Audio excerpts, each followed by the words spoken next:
unong ay ketien ke BJP Meghalaya ba em khar kerang haka khandai tarik jemang ulong ke BJP kan ai da kasithi ba dalade unlek ya kendu yu menteri rang ba Khubor konrat ke sangma ban kentu ya ke sarkar Meghalaya ban wanra ya ka kong Idashisha Nongrang kum ka Director General of Police pathamai Khubor Shushu ulong ba kajingkwa ban wanra ya ka kong Nongrang kum ka DGP namar ka de ka officer ka baladon ru shibun ki jing tibet haka jing trekam bat haka jing elam jongka yiki pulet haki jaka bakala tre baro shikata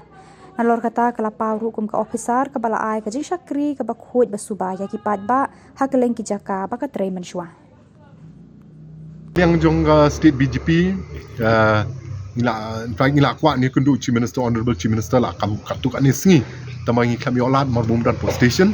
but ke jing kundu ba yu kalau man IGC ka city no state president shau chief minister ban kerpat yu ban consider ban ra ya I kong Idashisha Nongrang kum ke DGP ke thamai nam ta state ke jungi ngiran bon ki daw bale bingi kwa in one me even head ke police force jungi but niki likely ki kerteng ki baga UPSC kala approve ngi sngo but she'll be the best candidate ban lead ke police force ke jungi piong ki dong ni lenti bangin kendo ya ngin la ban yo appointment no CM dalawan pai ke kharitrik probably ngin yo appointment ke si Monday but ngin sa hand over in city piong ki bun ki daw pila ban ni thule se ka to ne kawai gade ka ba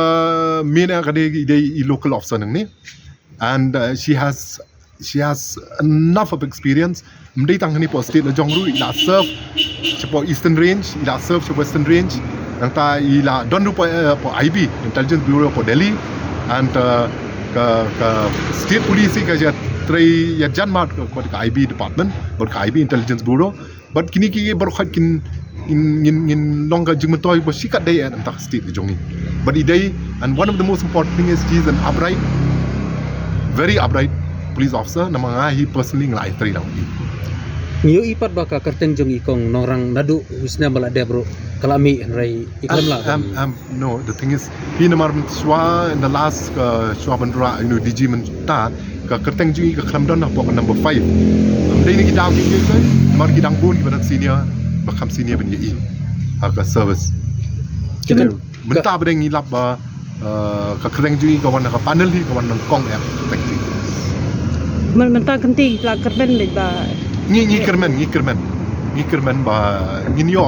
at least one khasi officer leading the state mun chuang la ju yo teng police officer ba lead the state but ngi community ba manta se kenti bang nginyo